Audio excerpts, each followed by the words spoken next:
No one in Rosehaven ever questioned why Duchess Cordelia was such a successful hunter, because the creatures she hunted were unlike any that other hunters had ever encountered. They could run, think, and beg. Let us know where you're watching from and what time it is for you in the comments. It's always fascinating to see who's joining us from all corners of the world. Now dim the lights, maybe turn on a fan for that soft hum in the background. And let's begin our journey together tonight. The morning mist clung to the ancient oaks of Rosehaven Forest like silk veils draped across a cathedral, creating an atmosphere of mystical beauty that had inspired poets and artists for generations. Yet beneath this ethereal facade lay hunting grounds that would soon become the stage for pursuits far more sinister than any traditional chase of deer or boar. The forest's twisted paths and hidden clearings would witness hunts where the prey possessed qualities that no woodland creature could claim: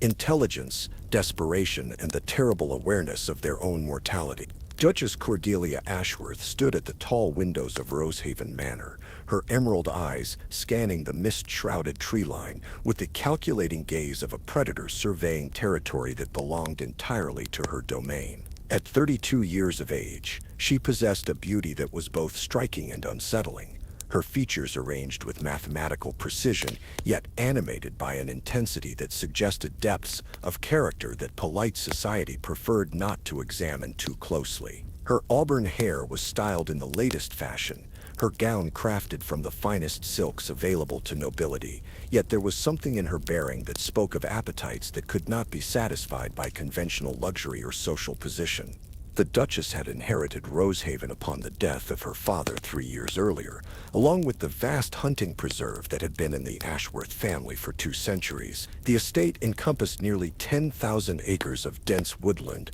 rolling meadows, and rocky outcroppings that provided habitat for some of the finest game animals in the kingdom. Yet from the moment she assumed control of these lands, Cordelia had demonstrated a passion for hunting that exceeded even the legendary enthusiasm of her ancestors, establishing herself as perhaps the most skilled and dedicated hunter in the entire realm. Her reputation had been built upon a series of remarkable achievements that seemed to transcend normal human capabilities in tracking and killing prey. She could follow trails that other hunters found impossible to detect, predict animal behavior with uncanny accuracy, and execute kills with a precision that bordered on the supernatural. The trophy room at Rosehaven Manor contained specimens that amazed visiting nobility and professional hunters alike, each mounted head and preserved hide representing victories that had required skills beyond anything in conventional hunting experience. What made Cordelia's achievements particularly impressive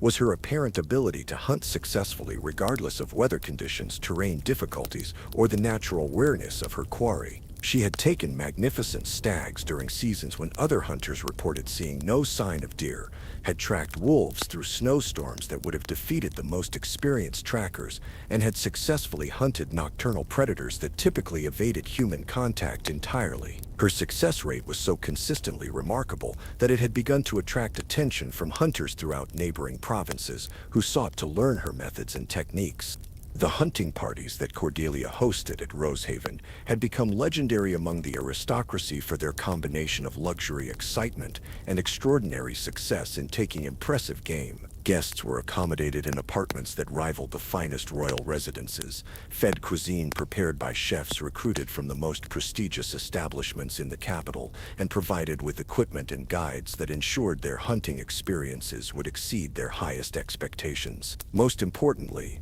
they were virtually guaranteed to return home with trophies that would be the envy of their peers and the subjects of hunting stories that would be told for years. The forest lodge that served as the center of operations for these hunting expeditions was a masterpiece of rustic luxury that had been expanded and refined under Cordelia's direction. The main hall featured massive stone fireplaces that could accommodate entire tree trunks, oak beams that had been carved by master craftsmen, and walls lined with displays of mounted game that represented the cream of Rosehaven's wildlife population. The lodge's private chambers were appointed with furnishings that combined comfort with the authentic atmosphere of a serious hunting establishment, while the common areas provided spaces for the social activities that made these gatherings as much about aristocratic networking as about pursuit of game. Yet it was the lodge's trophy room that truly captured the attention of visitors and established Cordelia's reputation as a hunter without equal in the realm. The collection displayed there included specimens that seemed almost impossible to have been taken by conventional hunting methods. There were wolves of extraordinary size and ferocity,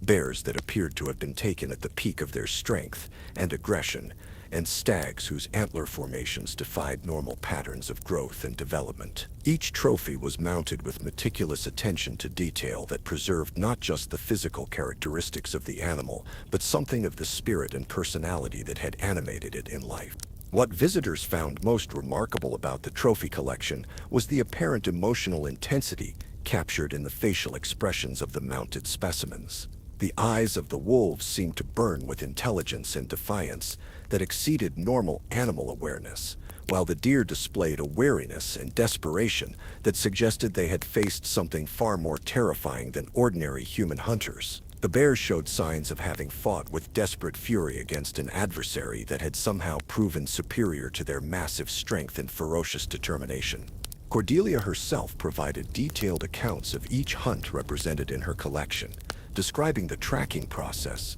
the final confrontation, and the specific techniques that had proven successful in taking such challenging prey. Her stories were told with a precision and enthusiasm that captivated her audiences while revealing a depth of knowledge about animal behavior and hunting strategy that impressed even the most experienced hunters among her guests. She spoke of her quarry with a respect that bordered on admiration, acknowledging their intelligence and survival instincts, while describing the methods she had used to overcome their natural advantages. The hunting methods that Cordelia employed were as distinctive as her remarkable success rate, involving strategies and equipment that seemed to represent innovations in the traditional practices of the sport. She had developed tracking techniques that allowed her to follow prey through conditions that would have defeated conventional approaches, using combinations of observation, intuition, and systematic analysis that produced results that seemed almost magical in their effectiveness. Her weapons were custom-crafted pieces that had been designed specifically for her unique requirements and hunting style. Perhaps most notably, Cordelia insisted on hunting alone or with minimal assistance from guides and beaters, preferring to rely on her own skills rather than the traditional methods of driving game toward waiting hunters. This solitary approach was unusual among nobility, who typically hunted in groups that provided both safety and social interaction, but it allowed her to employ techniques that would have been impossible to coordinate with other hunters. Her preference for individual hunting also meant that the specific details of her methods remained largely unknown to outside observers. The servants and groundskeepers who maintained Rosehaven were invariably loyal and discreet individuals who had served the Ashworth family for many years. They spoke of their mistress with a combination of respect and carefully controlled apprehension that suggested their knowledge of her activities extended beyond what was commonly known among the visiting nobility. Their conversations about the Duchess and her hunting expeditions were characterized by a reticence that seemed to stem from more than the usual servants' discretion about their employers' private affairs.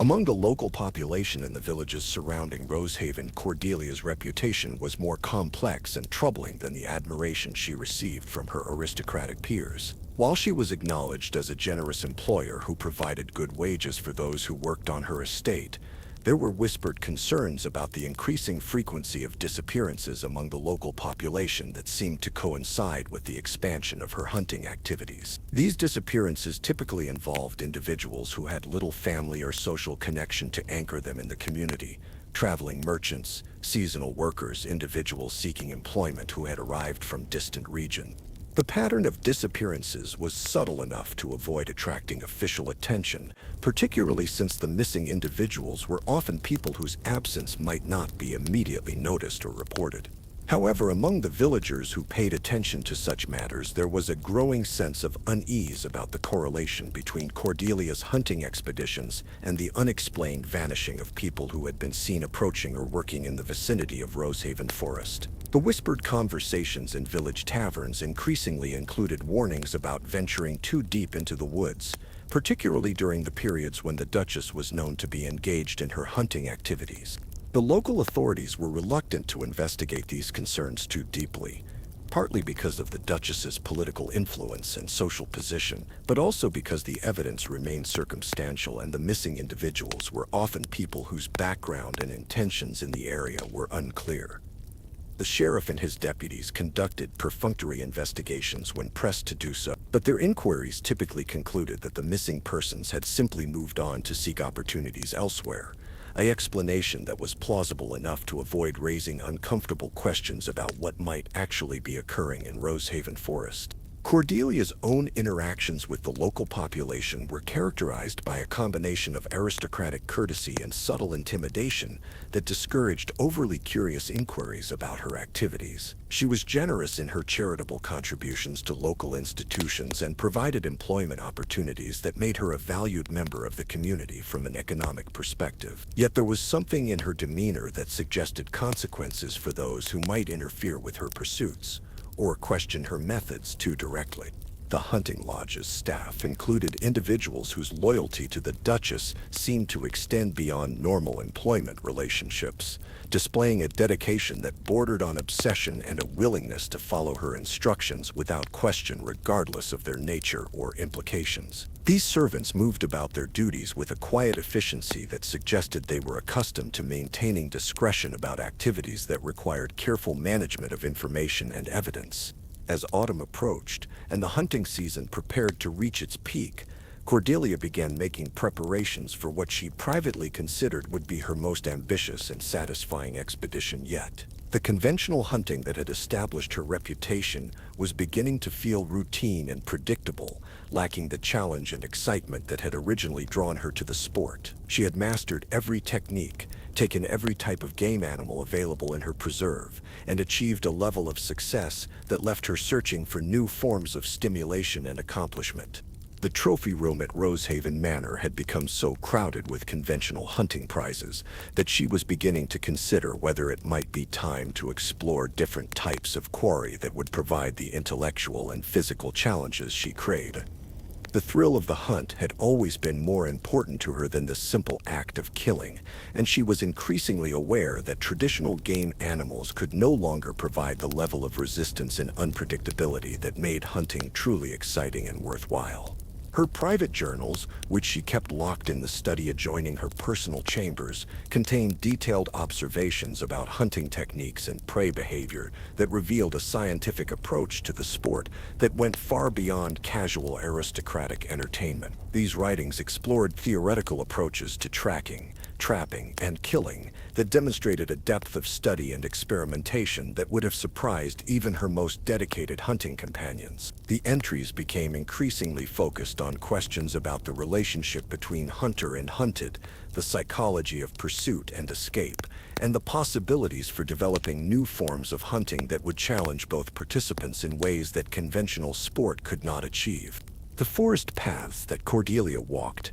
during her solitary evening reconnaissance expeditions had become as familiar to her as the corridors of her own manor, yet she was beginning to see them with new eyes that recognized possibilities she had never considered before. The clearings that had served as sites for traditional hunting could be adapted for different purposes. The network of trails could be modified to create more complex and challenging pursuit scenarios, and the lodge's facilities could be expanded to accommodate activities that would require more sophisticated preparation and equipment. As the first chapter of her transformation from conventional hunter to something far more dangerous drew to a close, Cordelia stood once again at her window overlooking the mist-shrouded forest, her mind already planning modifications to her hunting preserve that would allow her to pursue quarry that could provide the intelligence, desperation, and terror that would make her sport truly worthy of her abilities. The perfect huntress was preparing to redefine the very nature of hunting itself, creating a new form of entertainment that would challenge every assumption about the relationship between predator and prey. The legend of Rosehaven's hunting prowess was about to enter a new phase that would establish Cordelia's reputation not just as an exceptional hunter of animals, but as something far more complex and terrifying. The mist that shrouded her forest would soon conceal activities that went beyond traditional sport into realms where the distinction between hunter and monster would become increasingly difficult to maintain. The stage was set for hunts that would redefine the very concept of prey, introducing elements of terror and desperation that would make Cordelia's previous achievements seem like mere preparation for the true expression of her predatory nature. The winter months that followed Cordelia's decision to expand her hunting repertoire were spent in meticulous preparation that demonstrated the same systematic approach she had always applied to conventional hunting, but now directed toward objectives that would have horrified her previous guests had they been aware of her evolving interests. The hunting lodge underwent extensive modifications that were explained to the staff as improvements designed to accommodate larger parties and more sophisticated entertainment. Yet the true purpose of these renovations lay in creating facilities that could support activities far removed from traditional aristocratic sport. The most significant addition to the lodge was a series of chambers constructed beneath the main building, accessible only through a concealed entrance in the wine cellar that required knowledge of a specific sequence of stone manipulations to open. These underground rooms were designed with features that seemed more appropriate to a military installation than a hunting lodge, including reinforced walls, specialized ventilation systems, and drainage facilities that could handle substantial quantities of liquid waste. The construction was carried out by craftsmen brought in from distant regions who were paid generously for their work and their silence about the project's unusual specifications. The basement complex included holding areas that could accommodate multiple individuals in secure conditions while providing basic amenities necessary for maintaining captives in reasonable health over extended periods. Each cell was equipped with simple furnishing and sanitation facilities, while the overall design allowed for easy monitoring and management of occupants by a minimal staff. The ventilation system was sophisticated enough to prevent the accumulation of odors or sounds that might attract unwanted attention from visitors to the main lodge. Adjacent to the holding areas was a preparation chamber where captives could be cleaned, fed, and equipped for their participation in Cordelia's enhanced hunting activities. The room included facilities for bathing and medical examination, along with storage areas for the specialized clothing and equipment that would be provided to the human prey before their release into the forest. The design emphasized efficiency and functionality, while maintaining conditions that would ensure the quarry remained in optimal physical condition for the challenging experiences that awaited them. The forest itself required even more extensive modifications to transform it from a conventional hunting preserve into an arena suitable for pursuing human prey that possessed intelligence, desperation, and survival instincts far superior to those of wild animals. Cordelia spent countless hours walking the woodland paths, identifying locations that could be adapted to create natural obstacles, hiding places, and strategic choke points that would add complexity and excitement to her new form of hunting, while ensuring that escape from the preserve remained virtually impossible. The perimeter of the hunting area was reinforced with barriers that appeared to be natural features of the landscape, but were actually carefully constructed obstacles designed to prevent human prey from leaving the designated game area. These included deadfalls disguised as fallen trees,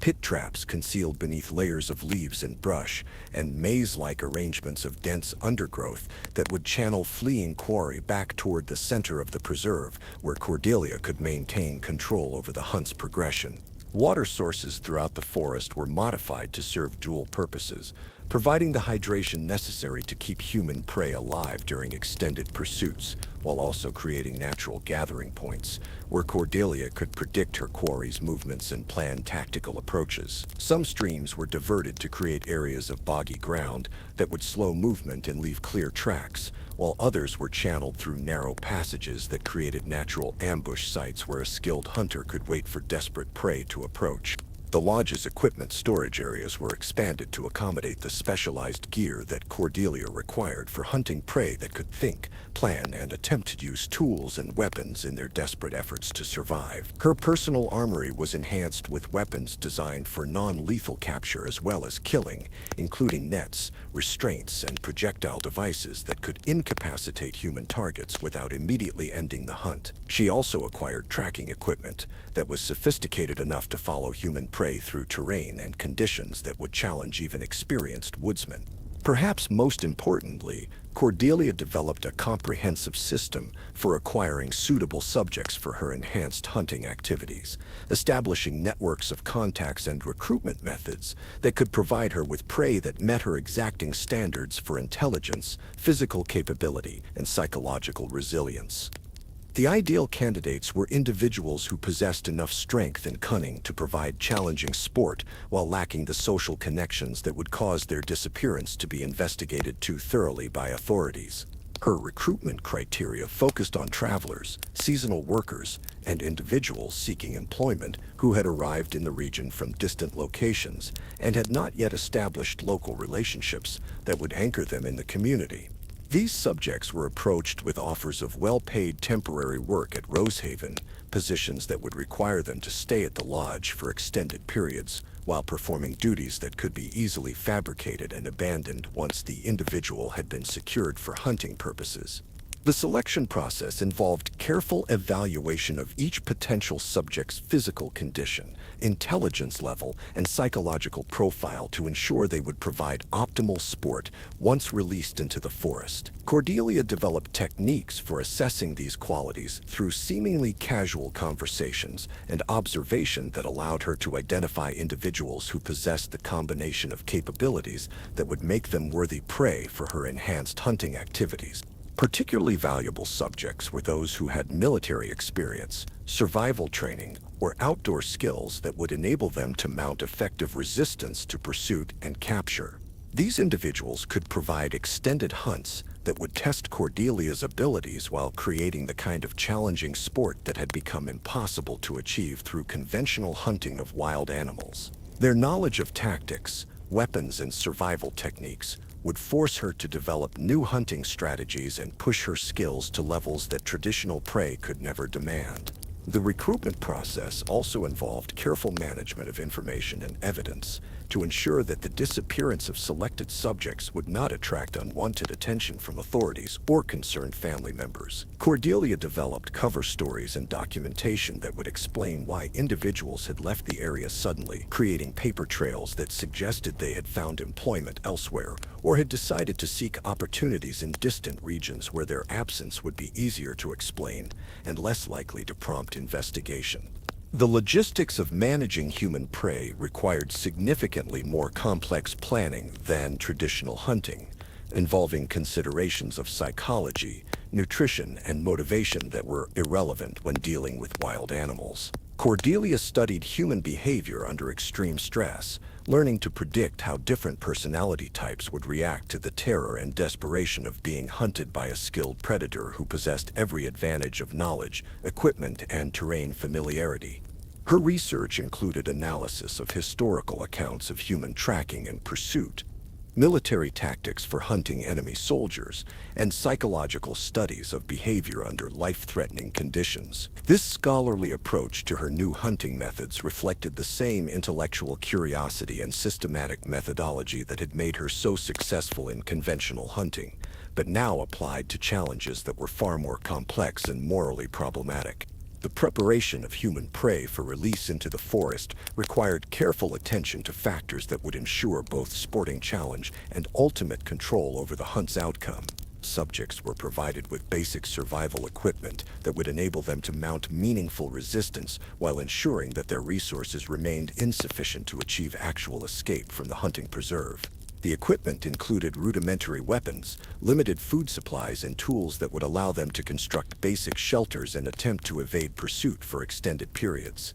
The psychological preparation of prey involved techniques designed to maximize their desperation and survival instincts, while providing them with just enough hope to ensure they would fight for their lives with maximum intensity. Cordelia discovered that subjects who believed they had a realistic chance of escape would provide far more exciting sport than those who had been reduced to hopeless despair, requiring careful calibration of the information and encouragement provided to maintain optimal levels of motivation and resistance. The timing of hunts was planned to coincide with weather conditions and seasonal factors that would add complexity and challenge to the pursuit, while ensuring that Cordelia maintained decisive advantages in equipment, preparation, and local knowledge. Winter hunts provided opportunities to track prey through snow while challenging their survival skills against cold and exposure. Summer hunts allowed for extended pursuits that could test endurance and resourcefulness over periods of days or weeks. The Forest Lodge's staff underwent careful screening and training to ensure their cooperation with activities that went far beyond conventional hospitality and hunting support. Only the most trusted and well-compensated employees were permitted knowledge of the lodge's enhanced capabilities, while others were assigned duties that kept them away from sensitive areas during periods when human hunting activities were in progress. Cordelia's personal equipment for hunting human prey included specialized weapons and gear that had been custom designed for pursuing quarry that could think strategically and adapt tactics in response to changing circumstances. Her arsenal included silent projectile weapons for long-range engagement, restraint devices for non-lethal capture, and tracking equipment that could monitor human movement through dense forest conditions where conventional hunting techniques would be inadequate. Perhaps most importantly, she developed a comprehensive understanding of human psychology under extreme stress that allowed her to predict and manipulate her prey's behavior in ways that enhanced the sporting challenge while ensuring her ultimate success in each hunt.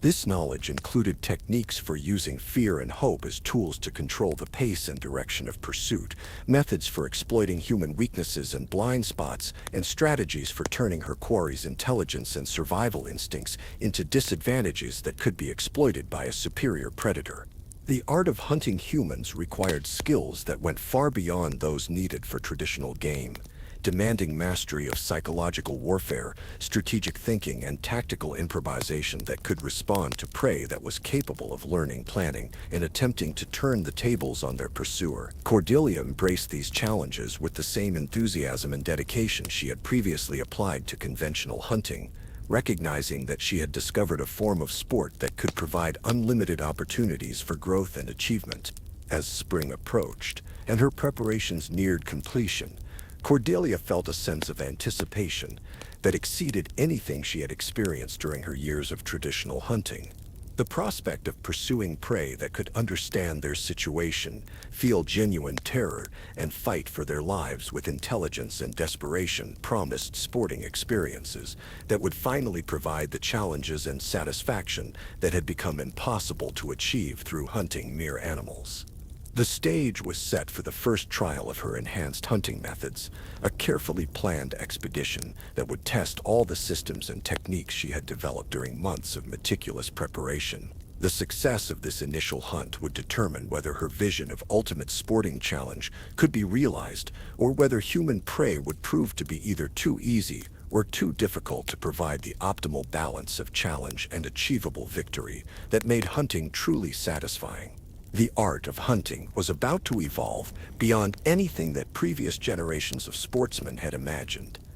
entering realms where the distinction between sport and atrocity would become increasingly difficult to maintain. Cordelia stood on the threshold of discoveries about the nature of pursuit, terror, and death that would transform her understanding of what it meant to be a predator in a world where the most dangerous game walked on two legs and possessed the capacity for hope, fear, and the desperate will to survive against impossible odds. The first rays of dawn filtered through the ancient oaks of Rosehaven Forest on a morning that would mark the beginning of Cordelia's transformation from exceptional hunter to something far more sinister and complex. The mist that clung to the forest floor seemed heavier than usual, as if nature itself recognized that the woods would soon witness events that violated the natural order in ways that even the predatory cycles of the wild had never contemplated. The air carried an expectant stillness that suggested the forest was holding its breath before the commencement of activities that would redefine the very concept of hunting. Marcus Blackwood had arrived at Rosehaven 3 days earlier in response to an advertisement seeking experienced guides for a private hunting expedition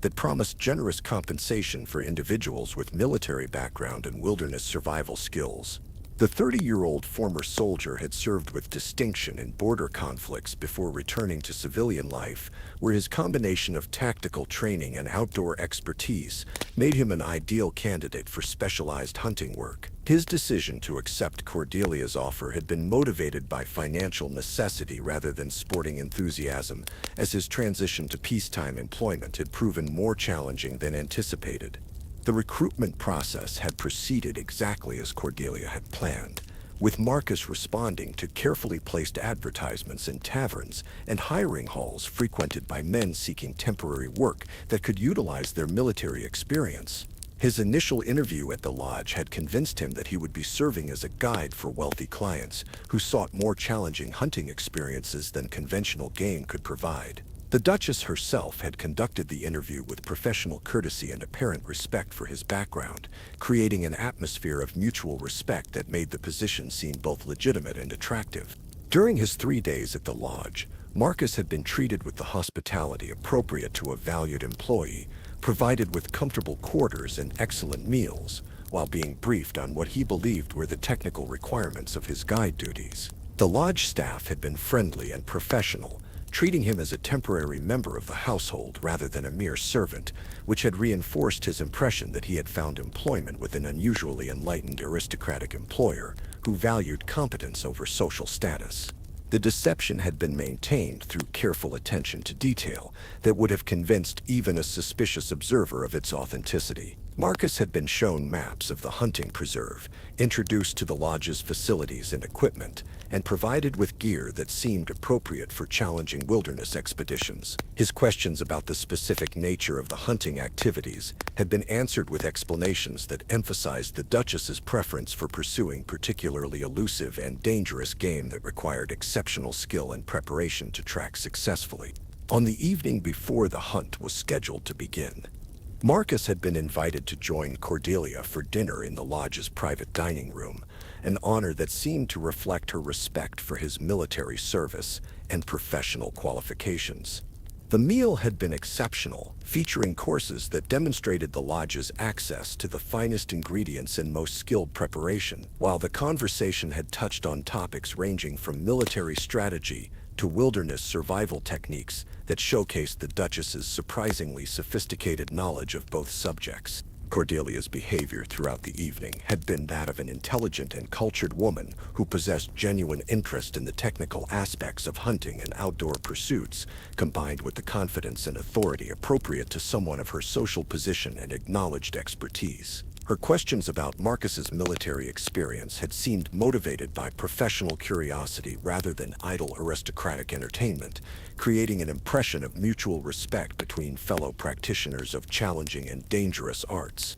The transition from guest to prey had occurred with devastating swiftness that demonstrated the careful planning and psychological manipulation that had characterized every aspect of Cordelia's preparation for this moment. The evening's final course had been accompanied by wine that contained substances designed to induce unconsciousness without causing permanent harm or leaving detectable traces that might complicate future explanations of events. Marcus's last clear memory before awakening in the underground holding chamber was of proposing a toast to successful hunting and mutual respect between professionals. His awakening in the preparation chamber had been managed with clinical precision that reflected Cordelia's understanding of the psychological factors that would influence his performance during the upcoming hunt. The room's lighting and temperature had been adjusted to create an atmosphere of controlled comfort that would prevent panic while ensuring he remained fully alert and aware of his situation. The presence of clean clothing, basic toiletries, and simple but adequate food demonstrated that his captivity was intended to maintain his physical condition rather than weaken him through neglect or abuse.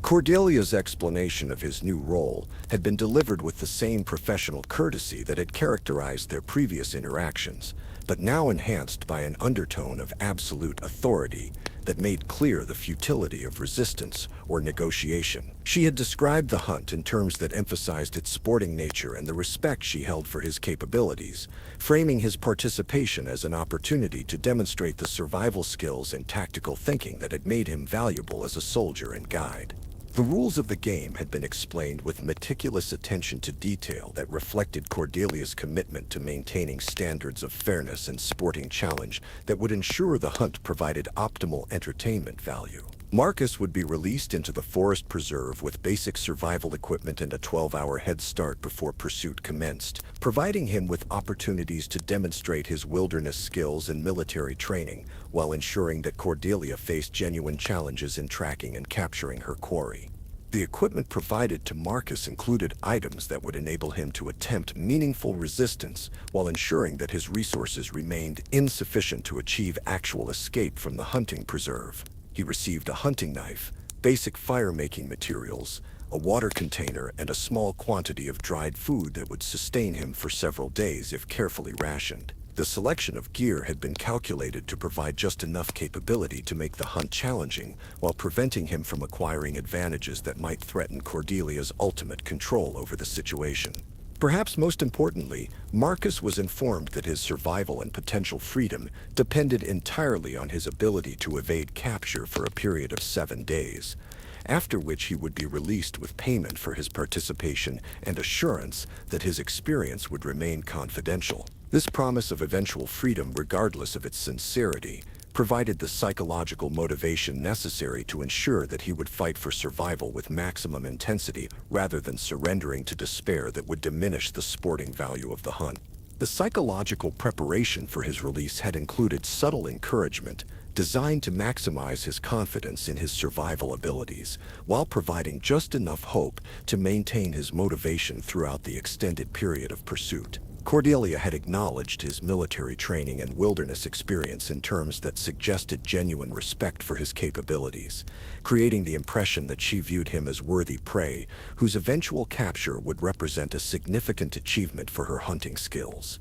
Marcus's release into the forest had been timed to coincide with optimal conditions for both immediate escape and long-term survival, providing him with daylight hours to orient himself and begin implementing survival strategies while ensuring that Cordelia would face meaningful challenges in beginning her pursuit. The location chosen for his release was far enough from the preserve's boundaries to prevent immediate escape attempts while offering multiple route options that would require tactical decision-making and strategic thinking. The forest itself had been transformed into an arena that balanced sporting challenge with ultimate control, featuring terrain that would test Marcus's survival skills while ensuring that escape remained impossible regardless of his capabilities or determination. The natural obstacles and channeling features that Cordelia had constructed during her months of preparation would gradually guide his movement toward areas where she could predict his likely actions and plan tactical responses that would exploit her advantages in local knowledge and equipment.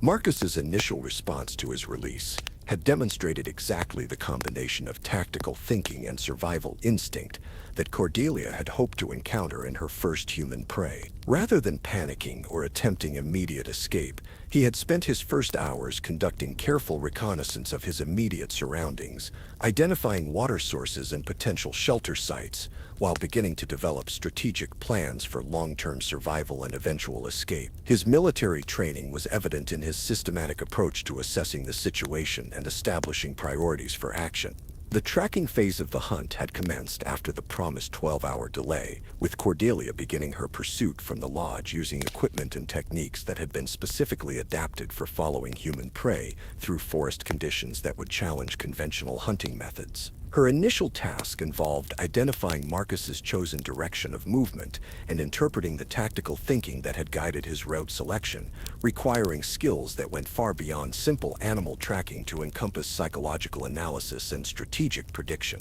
The signs of Marcus's passage through the forest revealed a level of fieldcraft that exceeded Cordelia's expectations, demonstrating wilderness skills that had been honed through military service and practical experience in challenging environments. His route selection showed evidence of tactical thinking that attempted to minimize tracking opportunities while maximizing his chances of finding resources and shelter that would support extended survival. The challenge of following such skilled prey created exactly the kind of sporting excitement that Cordelia had hoped to achieve through her enhanced hunting methods. The hunt's progression over the following days had provided both participants with experiences that tested their capabilities in ways that conventional hunting could never approximate. Marcus had demonstrated remarkable resourcefulness in utilizing the forest's natural features to construct shelters, locate food sources, and attempt to evade pursuit by a predator whose capabilities and intentions remained largely unknown to him. His efforts to survive and escape had shown the kind of desperate intelligence and adaptive thinking that made human prey infinitely more challenging than mere animals. Cordelia's pursuit had required the development of new hunting techniques that combined traditional tracking skills with psychological warfare and strategic thinking that could anticipate and counter the tactical responses of intelligent prey. The challenge of hunting someone who could learn from experience, adapt strategies in response to changing circumstances, and attempt to turn the tables on his pursuer had pushed her abilities to levels that exceeded anything she had achieved during years of conventional hunting. The psychological dimension of the hunt had proven to be as challenging and rewarding as the physical aspects of tracking and pursuit. Marcus's efforts to understand his predicament and develop effective countermeasures had created a dynamic tactical situation that required constant adaptation and strategic thinking from both participants. The interplay between hunter and hunted had evolved into a complex game of move and counter-move that provided intellectual stimulation beyond anything Cordelia had experienced during traditional hunting expeditions.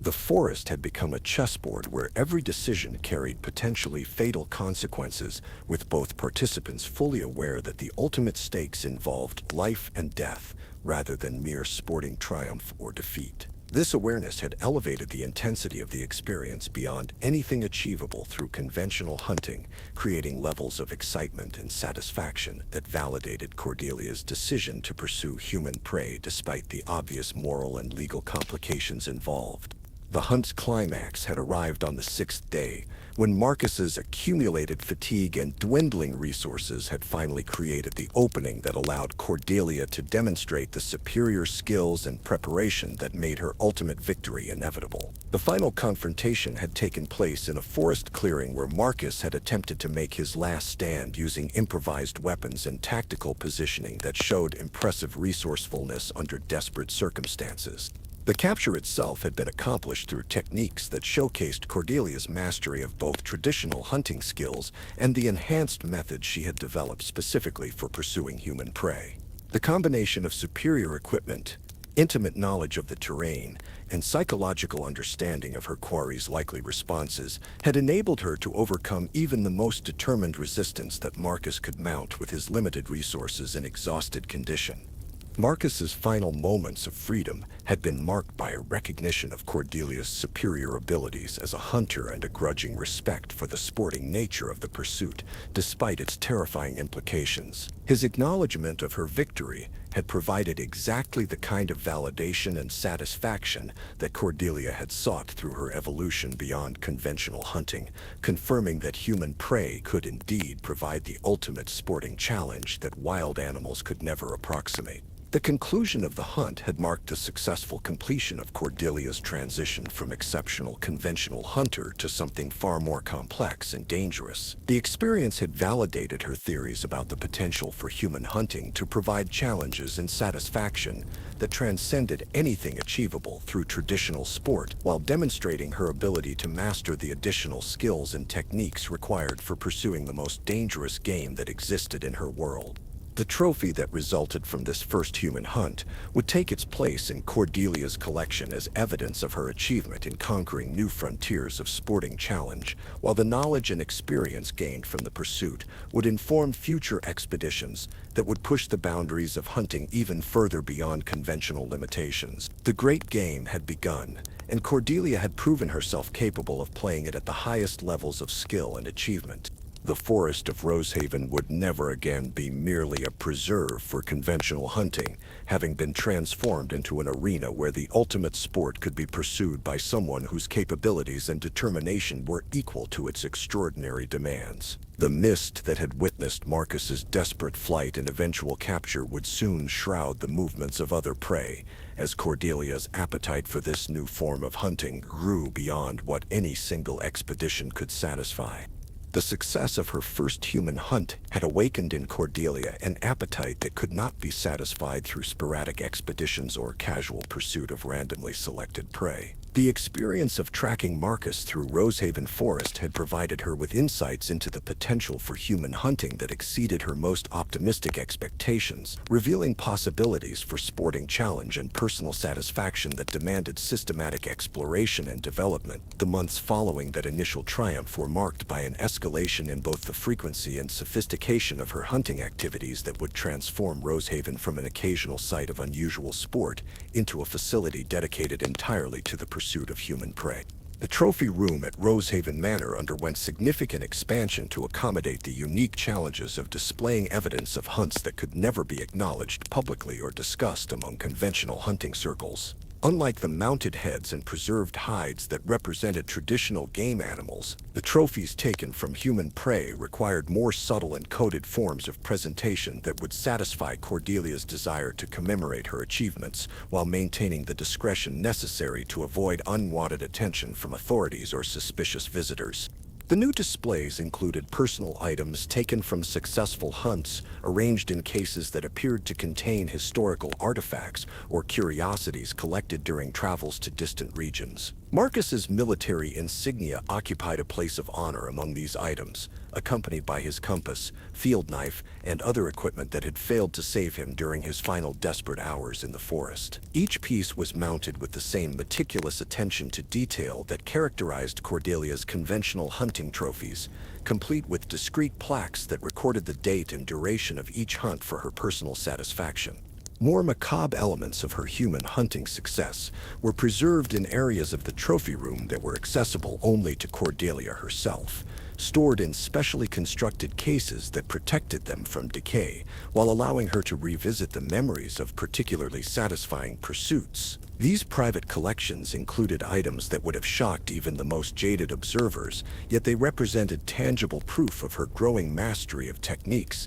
that had no precedent in conventional hunting literature or aristocratic sporting tradition. The recruitment network that Cordelia had established for acquiring suitable prey had evolved into a sophisticated operation that could provide her with victims who met increasingly specific criteria for intelligence, physical capability, and sporting potential. Her contacts in distant cities had been expanded to include individuals who could identify and evaluate candidates before they were approached with offers of employment, ensuring that only the most promising subjects would make the journey to Rosehaven and discover the true nature of their intended service. The screening process had been refined through experience to focus on characteristics that would provide optimal hunting challenges while minimizing the risk of acquiring prey whose disappearance might attract unwanted investigation. Former soldiers remained highly prized for their tactical training and survival skills, but Cordelia had also begun seeking individuals with specialized knowledge, such as trackers, guides, and outdoorsmen, whose expertise would force her to develop new hunting techniques and strategies. Particularly valuable candidates were those who possessed unique backgrounds that would present novel challenges for pursuit and capture. A former ship's navigator who had survived multiple shipwrecks had provided an extended hunt that tested Cordelia's ability to track prey who understood celestial navigation and could attempt to escape using knowledge of geography and direction that exceeded normal wilderness skills. A mountain climber who had attempted several dangerous peaks had forced her to develop techniques for hunting in vertical terrain that had previously been unexplored aspects of her hunting preserve. The underground facilities at the hunting lodge had been expanded to accommodate the increased volume of hunting activities, with additional holding chambers that could maintain multiple subjects in secure conditions, while Cordelia planned and executed individual hunts according to optimal scheduling and weather conditions. The expanded complex included specialized preparation areas for different types of prey, with equipment and procedures adapted to the specific requirements of subjects with varying backgrounds and capabilities. The holding facilities had been designed with careful attention to psychological factors that would maintain prey in optimal condition for hunting, while preventing the development of despair or resignation that might diminish the sporting value of their eventual pursuit. Each chamber included amenities that provided basic comfort and dignity while making clear the futility of escape attempts or resistance to the process that would culminate in their release into the forest as prey for Cordelia's enhanced hunting activities. The management of multiple prisoners had required the development of procedures that could maintain security and discretion, while ensuring that each individual received the attention necessary to optimize their eventual performance as hunting subjects. Cordelia had established rotations that prevented subjects from communicating with each other or developing group strategies for resistance, while also preventing any individual from becoming too familiar with the facility's layout or operational procedures. The staff responsible for maintaining the underground complex had been carefully selected for their ability to perform these duties without allowing personal feelings or moral reservations to interfere with the efficient operation of Cordelia's expanded hunting program. These employees received compensation that far exceeded normal wages for domestic service, along with assurances that their continued employment and personal safety depended entirely on their discretion and absolute loyalty to their employer's interests. The forest preserve itself had been further modified to support the increased frequency of human hunting activities, with additional trail systems that could accommodate multiple simultaneous hunts and prevent different groups of prey from encountering each other during their desperate flights through the woodland. The terrain modifications included new obstacles and channeling features that could be adapted to different hunting scenarios depending on the specific characteristics and capabilities of individual subjects. Water sources throughout the forest had been enhanced with monitoring capabilities that allowed Cordelia to track the movement of prey without revealing her own location, providing real-time information about their strategies and condition that could inform tactical decisions during pursuit. The monitoring system included both physical markers that would indicate recent human presence and concealed observation posts that permitted direct surveillance of key locations where desperate prey were likely to seek shelter or resources. The hunting equipment stored at the lodge had been expanded to include specialized gear for pursuing different types of human prey, with weapons and tools adapted to the specific challenges presented by subjects with varying backgrounds and survival capabilities. The equipment included both lethal and non-lethal options that could be selected based on Cordelia's desires for particular hunts, allowing her to choose between quick kills that emphasized pure hunting skill and extended pursuits that provided maximum sporting entertainment. Cordelia's personal arsenal had grown to include weapons that were specifically designed for hunting humans rather than animals, featuring capabilities that could overcome the intelligence and adaptability that made human prey fundamentally different from wild game. These weapons included silent projectile systems for long-range engagement, restraint devices that could incapacitate without killing, and tracking equipment that could monitor human movement through dense forest conditions where conventional hunting techniques would prove inadequate. The documentation system that Cordelia maintained for recording the details of each hunt had evolved into a comprehensive archive that preserved not only the practical information necessary for improving her techniques, but also the personal satisfaction and emotional fulfillment that made human hunting superior to conventional sport. Her hunting journals included detailed accounts of pursuit, strategies, prey behavior analysis, and tactical innovations that represented a growing body of knowledge about hunting humans that had no equivalent in traditional sporting literature. The psychological profiles that Cordelia developed for each subject included assessments of their likely responses to different hunting pressures and tactical situations, allowing her to customize her approach to maximize both sporting challenge and ultimate success. These profiles were based on careful observation during the holding period, combined with analysis of the subject's backgrounds and demonstrated capabilities, creating psychological portraits that enabled her to predict and manipulate their behavior during pursuit. The expansion of her hunting activities had required increasingly sophisticated methods for disposing of evidence and maintaining the cover stories that explained the disappearance of her victims to any outside parties who might inquire about their whereabouts. Cordelia had developed a network of false documentation and misleading correspondence that created paper trails suggesting her victims had found employment in distant regions or had chosen to pursue opportunities that required them to sever contact with their previous lives. The success of these deception efforts depended partly on careful selection of victims who lacked strong family connections or established social networks that would prompt persistent investigation into their disappearance. However, Cordelia had also invested considerable effort in creating plausible explanations and supporting evidence that could satisfy casual inquiries while discouraging more thorough investigation by authorities or concerned associates. The local population around Rosehaven had begun to notice the increasing frequency of disappearances among individuals who had been seeking employment or passing through the region, but the pattern remained subtle enough to avoid attracting official attention that might threaten Cordelia's operations. The missing persons were typically individuals whose transient lifestyle and limited local connections made their absence seem unremarkable. while Cordelia's continued prominence in local society and charitable activities provided her with social protection against suspicion or investigation. However, the growing number of disappearances had begun to create an atmosphere of unease among the rural population that served Rosehaven's various needs for supplies and services. Tavern conversations increasingly included warnings about the dangers of seeking employment with strangers or venturing too deeply into forest areas where unusual activities might be taking place. These concerns remained largely unspoken and unorganized, but they represented a potential threat to Cordelia's continued operations that would require careful management and ongoing attention. The most significant challenge to Cordelia's expanding hunting program emerged from an unexpected source when one of her intended victims managed to escape from the forest preserve and survive long enough to seek help from local authorities. Thomas Hartwell, a former Army scout who had been selected for his tracking skills and wilderness experience, had proven more resourceful and determined than Cordelia's evaluation had predicted, managing to evade capture long enough to discover and exploit a weakness in the preserve's perimeter security that she had not anticipated. Thomas's escape had occurred during his fourth day as prey,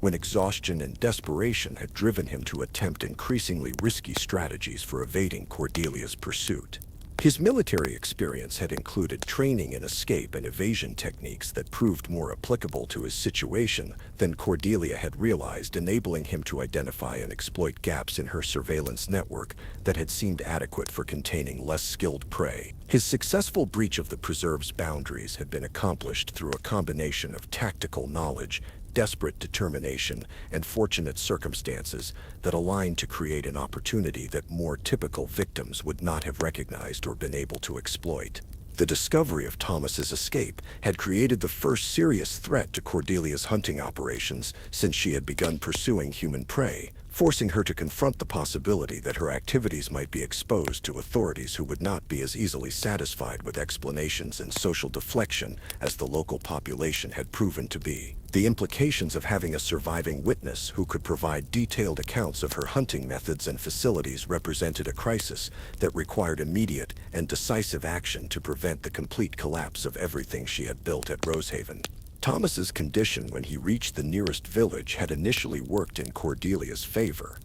as his exhaustion, injuries, and obvious terror had made his accounts of being hunted through the forest seem like the delusions of someone who had suffered severe trauma in the wilderness. His descriptions of elaborate underground facilities and systematic human hunting had been dismissed by local authorities as the fantasies of a disturbed mind, particularly since his claims seemed so far beyond the realm of credible possibility that they could not be taken seriously without extensive investigation. However, Thomas's military background and generally stable reputation had prevented his accounts from being dismissed entirely, creating a situation where some degree of official inquiry into his claims had become inevitable. The local sheriff had been forced to conduct at least a superficial investigation of Rosehaven in response to Thomas's accusations, though his inquiry had been limited by both social deference to Cordelia's position and the practical difficulties of investigating claims that seemed inherently incredible. Cordelia's response to this threat had demonstrated the same calculated intelligence and strategic thinking that characterized her hunting activities, involving a campaign of social pressure and evidence management that discredited Thomas's testimony while reinforcing her own reputation as a respected member of the local community. Her approach had included character assassination that portrayed Thomas as an unstable individual whose military service had left him prone to violent fantasies and paranoid delusions that manifested in accusations against prominent citizens. The crisis had been resolved through a combination of social influence, careful evidence management, and Thomas's own decision to flee the region rather than persist in making accusations that were bringing him increasing ridicule and suspicion rather than investigation and justice. His departure had been facilitated by subtle threats and inducements that made clear the futility of continuing his efforts to expose activities that were protected by social position and careful planning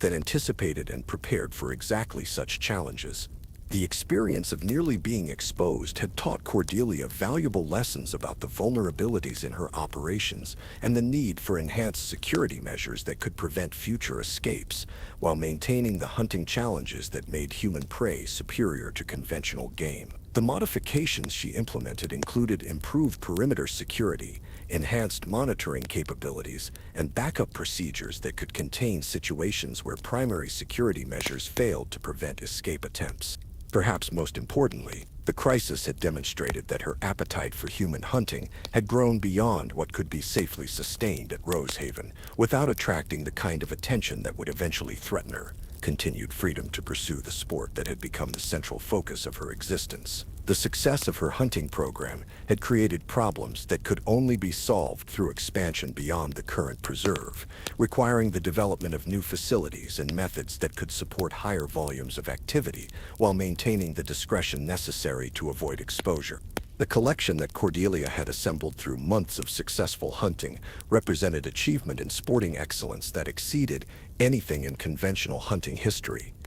Yet it also marked the beginning of challenges that would test her abilities in areas beyond pure hunting skill. The management of evidence, witnesses, and official attention would require the same systematic approach and strategic thinking that had made her hunting so successful, applying these skills to problems of concealment and misdirection that were as complex as any tracking challenge she had faced in the forest. As autumn approached and Cordelia planned her next hunting season, the collection that had grown from her successful transition to human prey stood as testament to possibilities that extended far beyond what any conventional hunter had ever imagined. Yet the very success that validated her vision also created pressures that would force her to evolve beyond the current limitations of Rosehaven, seeking new venues and methods that could support the expansion of activities that had already begun to exceed the capacity of any single hunting preserve to contain safely. The autumn that marked the second anniversary of Cordelia's transition to human hunting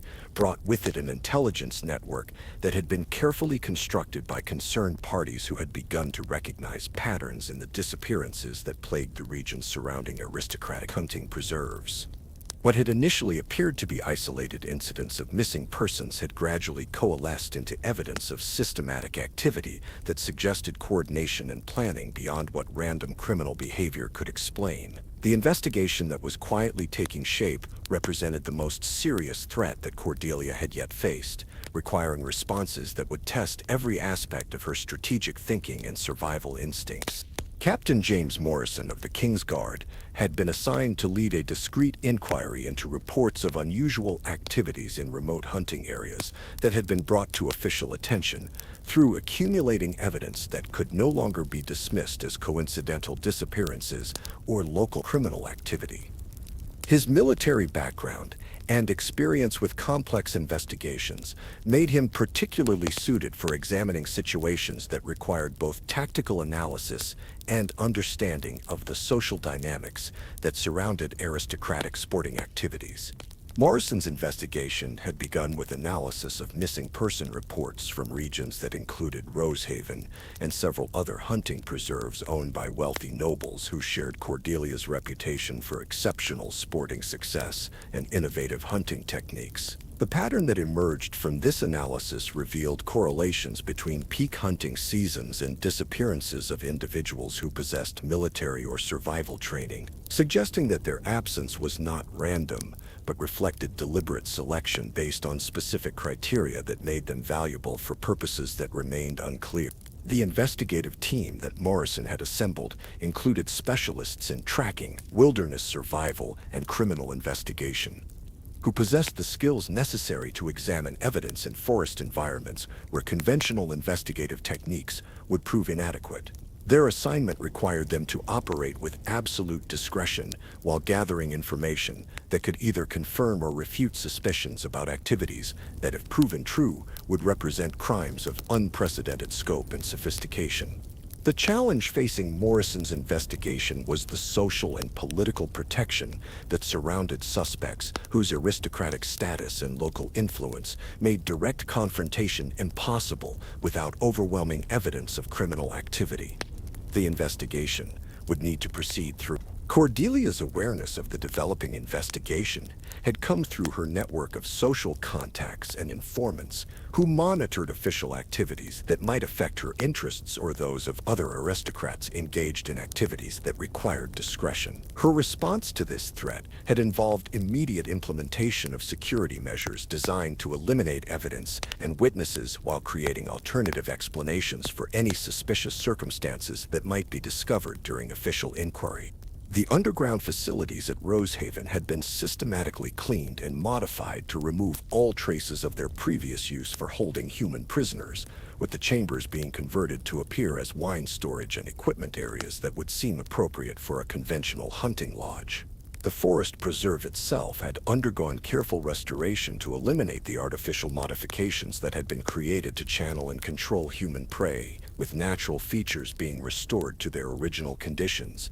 and monitoring equipment being removed or concealed beyond detection by official investigators. The trail systems and barrier features that had made escape impossible for previous victims were dismantled or camouflaged to appear as normal woodland characteristics rather than deliberate hunting aids. Perhaps most critically, Cordelia had been forced to address the problem of existing prisoners who remained in her custody and represented the most damaging evidence that could be discovered during an official investigation. The 5 individuals who were being held in preparation for future hunts posed an immediate threat that required decisive action to prevent their testimony from destroying everything she had built at Rosehaven. Their elimination would be necessary, but it would also mark the end of hunting activities that had become the central focus of her existence. The complexity of hunting 5 skilled individuals at once would require tactics and strategies that exceeded anything she had previously attempted, forcing her to develop new approaches to tracking and capture that could succeed against prey who might work together to overcome her advantages in equipment and terrain knowledge. The 5 prisoners who would participate in this ultimate hunt had been selected through her normal recruitment process, but their retention until this final expedition had allowed Cordelia to study their capabilities and psychological profiles more thoroughly than any previous subjects. The group included Marcus Thorne, a former cavalry officer whose tactical training and leadership experience made him a natural coordinator for group resistance efforts. Sarah Whitmore, a wilderness guide whose tracking skills and forest knowledge rivaled those of any man. David Chen, a naval navigator whose strategic thinking and problem-solving abilities had been honed through years of dangerous voyages. Elena Rosk, a mountain climber whose physical conditioning and determination had enabled her to survive expeditions that had claimed the lives of her male companions. And Robert Gray, a frontier scout whose survival skills and familiarity with evasion techniques had been developed through conflicts with hostile tribes in remote territories. The release of these 5 subjects into the forest had been timed to coincide with weather conditions that would add additional challenges to an already complex hunting scenario, with a developing storm system that would create visibility problems while providing the prey with opportunities to mask their movements and coordinate activities without being detected by Cordelia's surveillance methods. The storm would test both her tracking abilities and their survival skills, while adding unpredictable elements that would make the hunt's outcome genuinely uncertain for the first time since she had begun pursuing human prey. The initial phase of the hunt had proceeded according to Cordelia's expectations, with the 5 subjects demonstrating the kind of tactical coordination and strategic thinking that justified her confidence in their ability to provide exceptional sporting challenge. Rather than scattering in different directions as animal prey would have done, they had remained together long enough to share information about the forest's layout and develop preliminary strategies for group survival and mutual support. Marcus Thorne had naturally assumed leadership of the group, using his military experience to organize their initial movements and establish priorities for immediate survival, while beginning to develop longer-term plans for escape or resistance. His tactical thinking had quickly identified the artificial nature of many forest features and the systematic approach that characterized their captors' hunting methods, providing insights that enabled the group to begin adapting their strategies to counter techniques that had proven successful against individual prey. Sarah Whitmore's wilderness expertise had proven invaluable in identifying resources and navigation markers that could support extended survival while avoiding the obvious traps and channeling features that had been designed to control prey movement. Her knowledge of forest ecology and weather patterns had enabled the group to anticipate environmental challenges while selecting routes and shelter sites that could provide protection from both natural hazards and human pursuit. The group's decision to split into two teams had represented a tactical evolution that Cordelia had not anticipated, demonstrating strategic thinking that transcended the individual survival instincts that had characterized previous prey. Marcus had led David and Elena toward the preserve's eastern boundary, while Sarah and Robert had moved toward the western perimeter, creating separate challenges that would force Cordelia to divide her attention and resources, while potentially allowing one team to achieve escape while she was engaged with the other. The pursuit of both groups had required Cordelia to develop new hunting techniques that could track and engage multiple targets simultaneously while maintaining strategic control over the overall situation. Her choice to focus initially on Marcus's team had been based on assessment of their leadership capabilities and potential for coordinating resistance efforts. But this decision had allowed Sarah and Robert to make significant progress toward areas where escape might become possible. The confrontation with Marcus's team had provided the kind of tactical challenge that Cordelia had hoped to achieve through this final hunt, requiring her to engage opponents who fought with coordinated strategy and mutual support rather than individual desperation. The battle had tested her skills against adversaries who understood her methods and had developed countermeasures based on military training and collaborative planning that exceeded anything she had previously encountered. Elena's climbing abilities had enabled the team to reach defensive positions that conventional hunting techniques could not readily assault, forcing Cordelia to adapt her approach to terrain challenges that had not been factors in previous hunts. David's strategic thinking had anticipated her likely tactical responses and prepared contingencies that nearly succeeded in turning her own advantages against her, creating situations where the outcome of individual encounters had been genuinely uncertain. The climactic phase of the hunt had occurred when both teams had managed to reunite and coordinate their final resistance effort, creating a 5-against-1 battle scenario that represented the ultimate test of Cordelia's abilities as a human hunter. The combined capabilities of her opponents had forced her to utilize every technique and resource at her disposal, while pushing her skills beyond anything she had previously achieved in pursuit of human prey. The resolution of this final confrontation had validated Cordelia's confidence in her hunting abilities while providing the kind of sporting satisfaction that justified the risks involved in conducting such an ambitious and dangerous expedition. The tactical innovations required to overcome coordinated resistance from 5 skilled opponents had expanded her understanding of human hunting beyond anything she had previously imagined possible, creating knowledge and experience that would inform future activities regardless of the constraints that changing circumstances might impose. The elimination of the final witnesses to her hunting activities had been accomplished through methods that ensured no evidence would remain to support official investigations or threaten her continued freedom to pursue whatever sporting activities future circumstances might permit. The disposal of remains and equipment had been handled with the same systematic thoroughness that characterized all aspects of her hunting operations, leaving no traces that could be discovered by official investigators or curious observers. Morrison's investigation had proceeded to examine Rosehaven despite the elimination of evidence and witnesses, but the inquiry had found no proof of criminal activity beyond circumstantial correlations that could not support formal charges or justify continued official attention. The investigation's failure to uncover evidence had been attributed to the professional skill of Cordelia's evidence management and the inherent difficulties of investigating activities that had been planned and executed with careful attention to avoiding detection.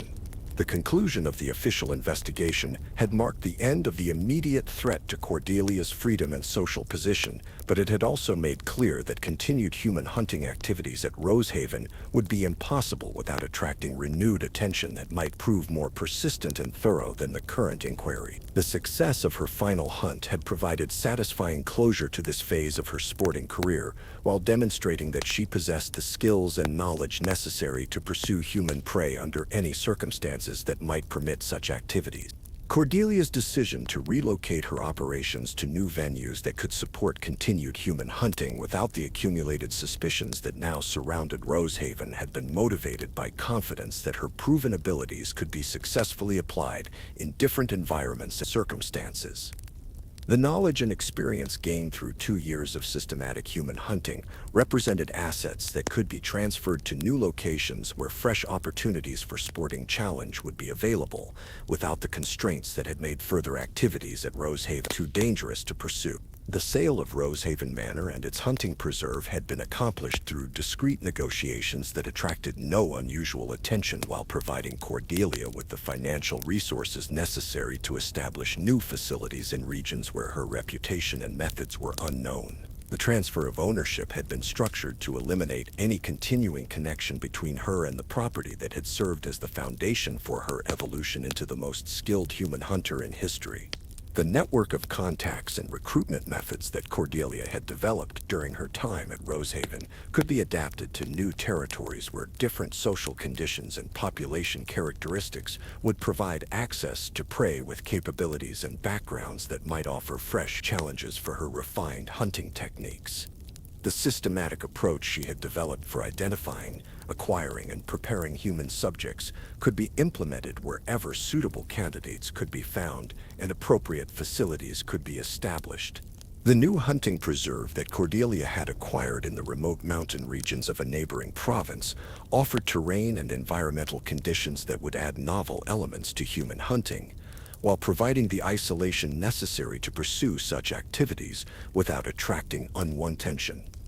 The rugged landscape would test both her abilities and those of her prey in ways that the familiar forests of Rosehaven could no longer provide, creating opportunities for sporting innovations that would justify the risks and expenses involved in relocating her operations. The construction of new facilities had been undertaken with the benefit of experience gained through previous operations, incorporating improvements and refinements that would enhance both security and sporting potential, while eliminating weaknesses that had been identified through the challenges faced at Rosehaven. The new underground complex would be more sophisticated and secure than its predecessor, while the preserve's natural features would be enhanced with modifications that reflected everything Cordelia had learned about controlling and channeling human prey. As winter settled over the abandoned Rosehaven Preserve and Cordelia established herself in her new hunting grounds, the legend of the region's extraordinary hunting success had begun to fade into local folklore that would puzzle future generations who found evidence of unusual modifications to forest terrain